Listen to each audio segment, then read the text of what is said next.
Bonjour la Fire Family, j'espère que vous allez bien. Bienvenue dans cette nouvelle vidéo, petite vidéo assez spéciale aujourd'hui. Je vous propose d'écouter le premier chapitre de mon livre. Je suis en train de fabriquer, d'éditer, on va dire ça, éditer mon livre audio, en sachant que, vous savez, j'ai le format papier du livre qui est ici. Il y a également le format numérique. Et là, je suis en train d'enregistrer et d'éditer le format audio. Alors, qu'est-ce que le format audio? C'est le livre que vous allez écouter par vos oreilles. Et dans cette vidéo, je vous propose d'écouter le premier chapitre. Donc là, je viens d'enregistrer une dizaine de chapitres. Voilà, une dizaine de chapitres. C'est vraiment énormément de travail, mais je prends beaucoup de plaisir à le faire. Ça se rapproche de la vidéo, donc c'est sympa. Donc je m'enregistre. Après, il faut que j'édite les pistes pour en faire des chapitres que je mettrai sur une application qui s'appelle Audible. Donc Audible, c'est du groupe Amazon. Si vous voulez, il y a l'application Kindle qui propose des livres numériques, donc les livres que vous pouvez lire sur votre portable ou votre tablette ou votre liseuse. Et l'application Audible, donc pareil, du groupe Amazon, c'est les livres audio. Donc les livres audio, c'est les livres que vous allez pouvoir écouter. Donc voilà, le livre fera, je sais pas combien de temps il fera, mais là environ pour 9 chapitres, je suis à peu près à 1h30, 1h35 d'enregistrement. Voilà, donc c'est quand même pas mal. Donc je pense que le livre il fera plus de 9 heures, 9, 10, 11, voire plus, peut-être 12, 13, 14 heures, je sais pas exactement. Donc voilà, c'est une autre façon de lire en fait, parce que vous allez le mettre dans les oreilles en conduisant, vous pouvez l'écouter comme à la radio en fait, un peu comme un podcast. Donc en conduisant, en marchant. Moi j'écoute beaucoup de livres audio là, je viens d'en acheter un nouveau ce matin que je suis en train de lire, que je lis quand je me promène. En vous promenant, voilà, il y a plein de façons de lire un livre audio pendant votre transport par exemple pour aller en cours, etc., etc.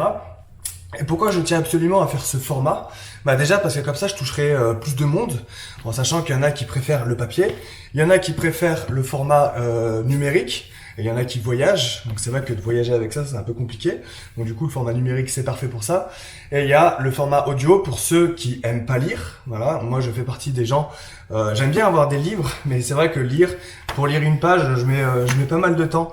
Donc je préfère l'audio du coup. Comme ça au moins je marche, je fais des choses en même temps et en même temps je lis. Donc je trouve le format vraiment cool. Donc déjà pour ça, et aussi parce que le format audio, vous pourrez l'avoir gratuitement. Donc je sais que même si j'ai mis le prix assez bas du livre, 16,95 €, je sais qu'avec ce prix-là, il y a des jeunes quand même qui peuvent pas acheter de livres parce que leurs parents ne veulent pas ou parce qu'ils ont pas d'argent tout simplement. Donc il n'y a pas de souci. Le format audio, vous pourrez l'avoir gratuitement en sachant que le premier livre audio, grâce à Audible, le premier livre audio est gratuit. Voilà, donc si vous n'avez pas de compte chez Audible, dès que vous allez créer votre compte, il faudra quand même rentrer le code carte bleue, parce qu'en gros c'est le principe un peu comme Netflix. Vous mettez vos codes carte bleue, vous serez débité que le deuxième mois, le premier mois est gratuit, et après tous les mois vous serez débité, si vous le souhaitez, de 9 € et quelques, 9,90 €. Et en gros, à chaque fois que vous êtes débité, donc tous les mois, vous avez un crédit audio. Et avec ce crédit audio, vous pouvez acheter un livre, en fait, en gros. Et là, en fait, la petite astuce, pour ceux qui ont vraiment pas d'argent, c'est de s'inscrire, mettre les codes et tout, parce qu'on est obligé de mettre les codes bancaires. Puis après, c'est de résilier son compte, parce qu'on peut résilier à n'importe quel moment, mais vous avez le droit à ce premier livre. Voilà, donc c'est la petite astuce. Et voilà, je tenais vraiment à faire ce format pour que mon livre soit disponible pour tout le monde. Parce que vous le savez, le but de ce livre, c'est de vous aider, vous apporter de la valeur et de vous inspirer. Donc le but, c'est qu'il soit lu. Donc voilà, 16 € si c'est un peu cher pour certaines personnes, là, plus d'excuses, vous pourrez l'avoir gratuitement. Voilà, donc c'était l'objectif. Et en format numérique, il est aussi moins cher, il est à 9 €. Voilà pourquoi, les raisons pour lesquelles je voulais faire ce livre audio. Vous verrez, c'est un format pas mal, j'adore ce format. Il y a des musiques dans le livre audio. Ces musiques-là sont composées par Amélie, que vous connaissez sur ma chaîne YouTube, qui apparaît de temps en temps, qui est modératrice lors des lives, etc., etc. Donc Amélie compose les musiques, elle joue du piano, elle joue super bien. Donc elle a la mission de composer les musiques du livre audio. Donc j'ai déjà 3 titres. Mais elle va composer un peu sur mesure. Je vais lui envoyer les chapitres en audio, elle va écouter les chapitres et elle va composer sur mesure. Donc voilà, ça va être sympa. Là, c'est une nouvelle façon de travailler pour moi. C'est vraiment cool. Et j'espère que ça va vous plaire, j'espère que ça va vous inspirer, que ça va vous motiver. Donc voilà, je vous conseille d'écouter ce qui va suivre avec vos écouteurs.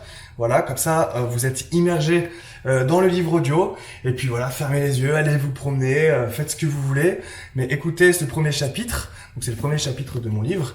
Et puis je vous balancerai peut-être d'autres chapitres de temps en temps, histoire de vous teaser un peu. J'espère sortir le livre audio fin novembre. J'espère fin novembre, au pire décembre. Voilà, je fais tout là, j'enregistre 2 chapitres par jour.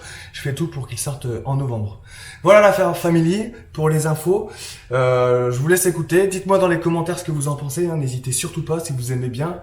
Et voilà, sachez que ça va être complémentaire au livre. Ceux qui ont le livre, vous pourrez avoir l'audio parce que c'est différent. Voilà, c'est une autre façon de lire. Donc voilà, j'espère que ça va vous plaire et c'est cool de pouvoir vous initier au livre audio. Sans plus attendre, on écoute ce premier chapitre. Nickel. Ah, c'est bon, ouais.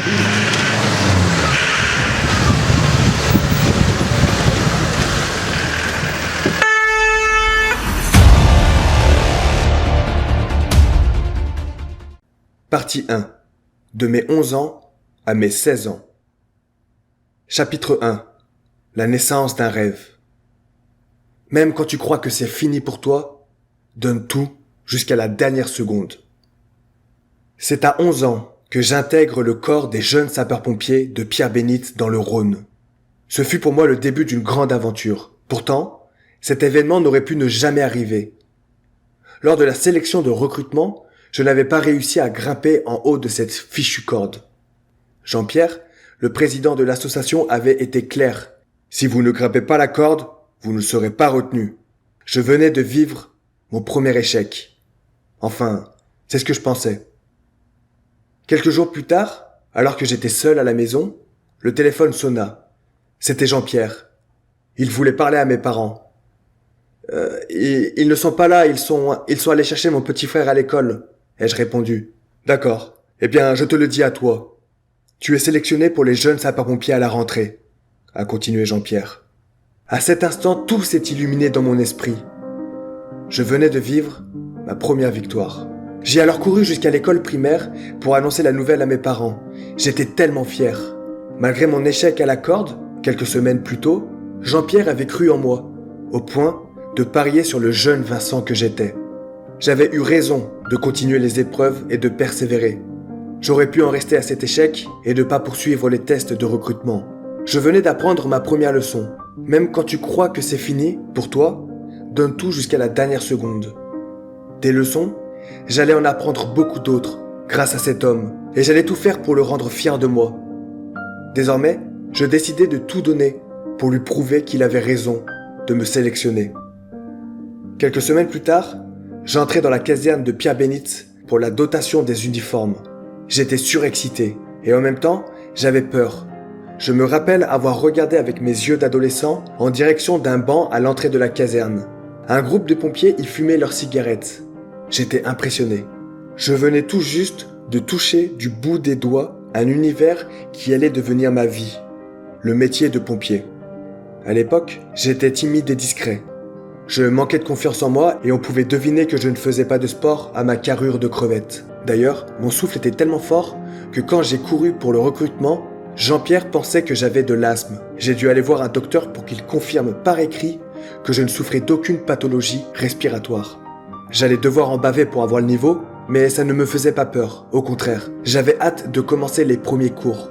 J'étais prêt à me dépasser, mais surtout, j'étais rempli de gratitude d'avoir été accepté dans la famille des jeunes sapeurs-pompiers. Pour ça, je ne remercierai jamais assez Jean-Pierre d'avoir cru en moi dès le début. À cet âge-là, je ne savais pas où je mettais les pieds. Si la vie est une aventure, celle qui venait de commencer pour moi allait être extraordinaire. Parfois, on ne sait pas trop dans quoi on s'engage, et c'était mon cas à ce moment-là. Une chose était sûre, c'est que ce métier allait devenir ma passion et que ma vie allait changer. Les camions rouges allaient devenir une addiction pour moi, les pipes qui sonnent, les soldats du feu qui courent dans la caserne pour se changer, les engins qui partaient à toute allure étaient un spectacle envoûtant. J'en étais le spectateur. La caserne, une fois vide, après un départ pour feu, m'a toujours fasciné. C'est comme si les pompiers partaient à la guerre, laissant un immense vide derrière eux. Comment ne pas aimer cet instant, ce moment où tout s'arrête pour eux, tandis qu'ils doivent partir combattre un feu à l'autre bout de la ville. Je n'avais que 11 ans, Mais quand l'appel général sonnait dans la caserne, c'est comme si tout tournait au ralenti pour moi. J'observais tout ce qui se passait. Les pompiers qui enfilaient leur tenue de feu, le chef d'agrès ou le chef du véhicule faisaient le point pour savoir où se situe l'intervention, le conducteur qui allume l'engin, les gyrophares illuminaient la caserne, l'odeur du gaz d'échappement, l'équipe qui enfile les cagoules avant de mettre leur casque. Ce spectacle était puissant. Toute la section s'arrêtait pour regarder les pompiers partir. Parfois, nos moniteurs étaient du départ. Tout le monde était concentré. C'était impressionnant aux yeux de l'adolescent que j'étais.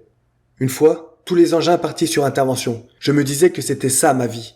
J'avais la certitude que ce métier était fait pour moi. Il n'y avait plus aucun doute.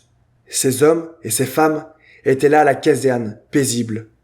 Et à tout moment, tout pouvait basculer. Ils partaient sans savoir où ils allaient, sans savoir pourquoi ils y allaient, mais ils le faisaient, sans réfléchir.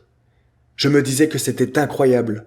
Et ça l'était. Le métier de pompier est un métier merveilleux, dont l'unique but est d'aider et de sauver son prochain.